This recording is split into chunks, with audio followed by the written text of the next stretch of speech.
오늘은 중국 역사상 가장 비극적인 명장 중 한 명인 단도제에 대해 이야기해보겠습니다. 그는 자신을 죽이려는 황제에게 어찌하여 당신들이 쌓은 만리장성을 스스로 무너뜨리려는 것입니까? 라며 외쳤다고 하는데요. 자신을 스스로 만리장성이라고 말하는 이 단도제라는 인물은 대체 누구일까요? 그는 바로 우리가 잘 알고 있는 36개 주랭랑의 그 36개를 만든 사람으로 추정되는 인물입니다. 하지만 그의 인생은 36개 중 마지막 계략인 주랭랑조차 쓸 수 없었던 비극으로 끝났죠. 오늘은 뛰어난 명장이었던 단도제가 어쩌다가 억울한 죽음을 맞이했는지 이야기해보겠습니다. 단도제는 고평군 금양현 출신으로 어린 나이에 부모를 모두 잃고 그의 형제들은 모두 당숙인 단빙지 밑에서 자라야 했죠. 하지만 이런 불행한 시작에도 불구하고 단도제는 예의를 중시하고 형제자매들과의 우애로 주변 사람들에게 칭찬을 받았다고 합니다. 이미 어린 시절부터 남다른 품성을 보여준 것이었죠. 그리고 404년 그의 인생을 바꿀 결정적인 순간이 찾아오게 되는데요. 동진의 장군 유유가 황희를 찬탈하고 환초를 건국한 환현을 토벌하기 위해 군사를 일으켰을 때 단도제는 형인 단소, 단지와 함께 유유의 거병에 참가하게 된 것입니다. 이때부터 단도제의 화려한 군사 경력이 시작되었죠. 이후 건무장군 참군사, 정서장군 참군사를 역임해 대활약 끝에 노산에서 일어난 반란까지 토벌하고 환초의 이대왕제 환진까지 붙잡으며 보국장군, 남양군 태수로 제수되었으며 오흥연호 등후에 봉해지기도 했습니다. 이후 410년부터 본격적인 활약이 시작되는데요. 노순의 봉기를 시작으로 각지에서 도적들이 일어나자 단도제는 양무장군과 천문군 태수가 되어 곽기생을 토벌했습니다. 그 후 유도규를 따라 환겸, 술림 등을 차례로 토벌하며 가는 곳마다 적을 격파했죠. 서도복이 공격해 들어왔을 때도 유도규 휘하에서 대활약을 펼쳤습니다. 하지만 단도제가 정말 특별했던 건 단순히 전투를 잘한 것만이 아니었죠. 416년 유유의 후진 정벌 때 일어난 일을 보면 그의 진짜 모습을 알 수 있습니다. 단도제는 선봉이 되어 회수와 비수에서 출병했고 향하는 곳마다 동진군이 항복했죠. 허창에서는 후진의 영삭장군 요탄과 양업을 사로잡았고 성고에서는 위화의 항복을 받아냈습니다. 낙양에서는 요광이 항복하며 무려 4,000명의 포로를 잡게 되었죠. 그런데 여기서 단도제 휘하 장수들이 제안한 건 정말 끔찍했는데요. 포로들을 모두 죽이고 그 시신으로 경관을 쌓자고 했기 때문입니다. 하지만 단도제는 곧장 바로 지금 죄인을 벌주고 백성들을 불쌍히 여겨야 합니다 라고 말하며 포로들을 모두 돌려보내 주었죠. 단도제의 이 행동에 감격한 후진의 많은 사람들이 또 항복해왔습니다. 그는 진짜 명장의 모습을 보여주었던 것인데요. 단순히 적을 죽이면서 적의 수를 줄이는 것이 아니라 적의 마음까지 감동시키는 인격적인 리더십을 보여준 것이죠. 그러던 420년 유유가 동진의 마지막 황제로부터 선양을 받고 제위에 올랐습니다. 바로 유송의 초대 황제인 무제가 된 것이죠. 무제에게 최고의 신임을 받던 단도제는 이때 호군장군으로 전임되고 상기상시가 더해졌으며 영수연공으로 전봉되고 거기다가 단양윤까지 맡게 되었습니다. 무제가 병이 위독해질 때는 반검 20명까지 받았고 무제가 승하할 때는 유의부를 잘 보좌하라는 고명까지 받았죠. 이 정도면 정말 최고의 신임을 받았다고 볼 수 있습니다. 그렇게 422년 무제가 승하하고 유의부가 즉위해 제2대 황제인 소제로 즉위했는데요. 문제는 유의부가 정사는 내팽개쳐놓고 놀기만 좋아했던 것이죠.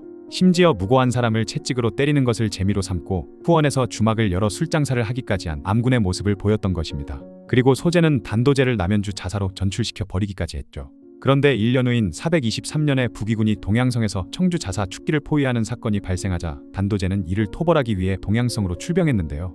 그러자 단도제가 도착하기 직전에 북위군이 군용과 공성용 무기를 불태우고 달아났는데 그 이유는 바로 단도제가 온다는 소식을 들은 적이 겁을 집어먹고 도망갔던 것이죠. 그런데 조정에서는 수상한 움직임이 일어나고 있었는데요. 유송의 개국 공신이던 서선지가 소제와 함께 나라를 개판으로 만들고 있던 여릉왕 유의진을 폐서인할 계획을 단도제에게 미리 알렸는데 단도제가 이에 동의하지 않았던 것이죠. 단도제가 여러 차례 불가하다고 말했지만 서선지는 받아들이지 않았고 그렇게 유의진은 서선지 일파에 의해 폐서인되어 유배를 보내졌으며 결국 서선지 일파가 보낸 자객에게 목숨을 잃고 말았습니다. 거기다가 서선지는 막장왕제 유의부까지 폐위시킬 마음을 가지고 있었는데요. 이때 단도제를 끌여들일 마음을 먹고 핑계를 대서 단도제를 조정으로 불러들였죠.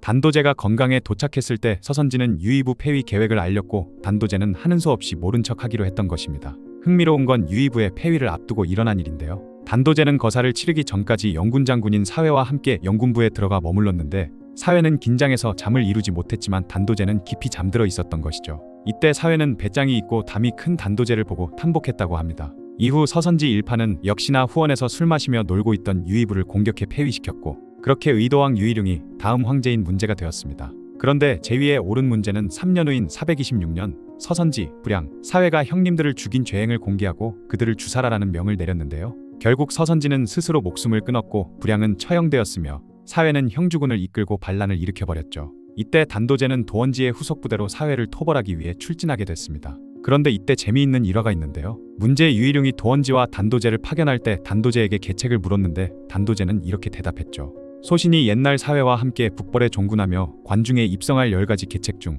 사회는 9가지 계책을 갖고 있었습니다. 재능과 지모는 명석하여 마땅히 사회와 대적하기는 어려우나 소신은 사회의 지모를 다 알고 있고 사회는 소신의 용맹함을 다 알고 있습니다. 지금 왕명을 받들어 토벌에 나선다면 틀림없이 싸우지 않고 사로잡을 것입니다. 라며 자신만만하게 대답했다고 하죠. 그런데 대단한 점은 실제로 그렇게 되었다는 것인데요. 사회는 단도제가 서선지와 함께 처형되었을 것이라 생각했는데 단도제가 왔다는 소식을 듣고 동요했습니다. 결국 사회의 군대는 제대로 싸워보지도 못하고 그대로 붕괴되었고 단도제는 사회의 반란을 수월하게 토벌하게 되죠. 이후 430년 문제는 도원지에게 병력을 주고 북위를 침공해 열화성을 빼앗았지만 북위의 맹렬한 반격에 계속 패배하며 활대지역까지 후퇴하게 된 상황이 벌어지게 됩니다.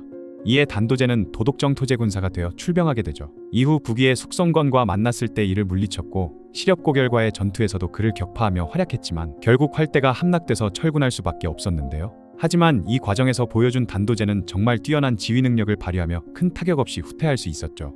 여기서 잠깐 단도제와 36개의 관계에 대해 말씀드릴 텐데요. 남제서의 왕경 직전에 보면 단공 36책이라는 표현이 나옵니다. 여기서 단공은 바로 단도제를 가리키는 것이죠. 이는 사서의 단공 36책이라는 명칭이 처음으로 등장한 것인데요. 병서를 체계적으로 공부한 적이 없는 왕경칙조차 단공 36책을 언급했다는 건 당시 그의 계책을 담은 병서가 널리 유포되었음을 보여주고 있습니다. 거기다가 왕경 직전에 인용된 구절 자체도 현존 36개의 36번째 계책과 일치하죠. 바로 주랭랑을 말하는 것입니다. 하지만 단도제가 병법 36개를 지었다는 건 아직까지 정확히 확인된 바가 없죠. 어쨌든 타이밍을 잘 맞춰 무사히 철군한 단도제는 사공으로 진이되었습니다. 하지만 단도제의 성공이 오히려 그의 불행의 시작이 되고 마는데요. 여러 차례 전공을 세워 명성이 유송 전체에 자자해지자 조정에서는 단도제의 명성을 두려워하기 시작했던 것입니다. 단도제의 수하 장수들은 백전연마의 장수들이었고 아들들 또한 뛰어난 재능을 가졌었기 때문에 조정에서는 아예 단도제가 사마이가 아닌지 어찌 알겠냐는 의문까지 나올 정도였죠. 사마이는 다들 잘 아시겠지만 위나라에서 실권을 잡고 자식들까지 뛰어난 능력을 가지고 있었으며 결국 진나라 건국의 기반을 만든 인물인데 단도제가 사마이처럼 언젠가 황제 자리를 위협할 수 있다는 의심을 받았던 것입니다. 심지어 문제 유희룡이 여러 차례 병으로 누우며 위독해지자 팽성왕 유희강은 문제를 찾아가 폐하께서 승하하신다면 단도제를 통제할 수 없을 것입니다 라고 말했던 것이죠. 이 말에 흔들린 문제는 결국 치명적인 결단을 내리게 됩니다. 바로 단도제를 조정에 불러들여 체포했던 것이죠. 단도제는 자신이 체포될 때 어찌하여 당신들이 쌓은 만리장성을 스스로 무너뜨리려는 것입니까? 라고 하며 역사에 길이 남은 말을 남기게 됐는데요. 자신이 나라를 지키는 만리장성 같은 존재인데 왜 스스로 그걸 무너뜨리려 하느냐는 절규였던 것입니다. 그렇게 436년 단도제는 어이없이 처형되고 말았고 그의 신복들과 가족들 역시 모조리 목숨을 잃었죠. 특히 설동과 고진지는 단도제의 신복으로 용력이 있었으며 당시 사람들은 장비와 관우에 비견했을 정도였습니다. 그리고 단도제가 처형된 다음날 문제는 대사면을 단행했는데 아마 자신이 한 일에 대한 후회가 있었던 것 같죠. 한편 단도제가 처형되었다는 소식은 북위에도 전해졌는데 북위 사람들의 반응이 정말 흥미로운데요. 단도제가 살아있을 때는 단도제의 그림을 그려 귀신을 쫓기도 했을 정도로 그를 두려워했는데 단도제가 처형된 이후 북위에서는 단도제가 죽었으니 남쪽은 두렵지 않다라는 말이 나왔습니다. 적국에서도 인정할 정도로 단도제의 군사적 능력이 뛰어났다는 걸 보여주는 대목이죠. 하지만 훗날 의욕 있게 추진한 북벌이 실패하자 문제는 단도제가 살아있었다면 어찌 여기까지 왔겠는가 라고 말하며 단도제를 처형한 것을 후회했다고 합니다. 결국 뒤늦게 문제 자신도 단도제의 진짜 가치를 깨달았던 것이죠. 그가 죽고 시간이 꽤 흐른 당나라에서는 782년 안진경의 건의에 따라 고금의 명장 64명을 추봉하고 사당을 세웠는데 이 64명의 명단에 단도제가 포함되었습니다. 송대에는 당나라의 관례에 따라 72명을 추봉했을 때는 포함되지 않았지만 17사백 장전에서는 단도제의 이름이 올라갔죠. 이는 후대 사람들도 단도제의 군사적 능력과 업적을 높이 평가했다는 걸 보여주고 있습니다. 무제 유효를 도와 유송이 건국되는데 많은 공적을 쌓았고 그 이후로도 적들의 공격을 막아내는 등 유송의 수호자로서 역할을 다했지만 너무 많은 공적과 명성으로 인해 황제의 시기와 질투를 받아 목숨을 잃은 단도제의 이야기를 보면 마지막 최후는 다르긴 했지만 임진왜란 때 선조의 온갖 시기 질투를 받았던 이순신 장군의 생각이 드네요. 지금까지 한나라를 지탱해준 명장이었지만 어이없게 목숨을 잃게 된 단도제에 대한 이야기였습니다.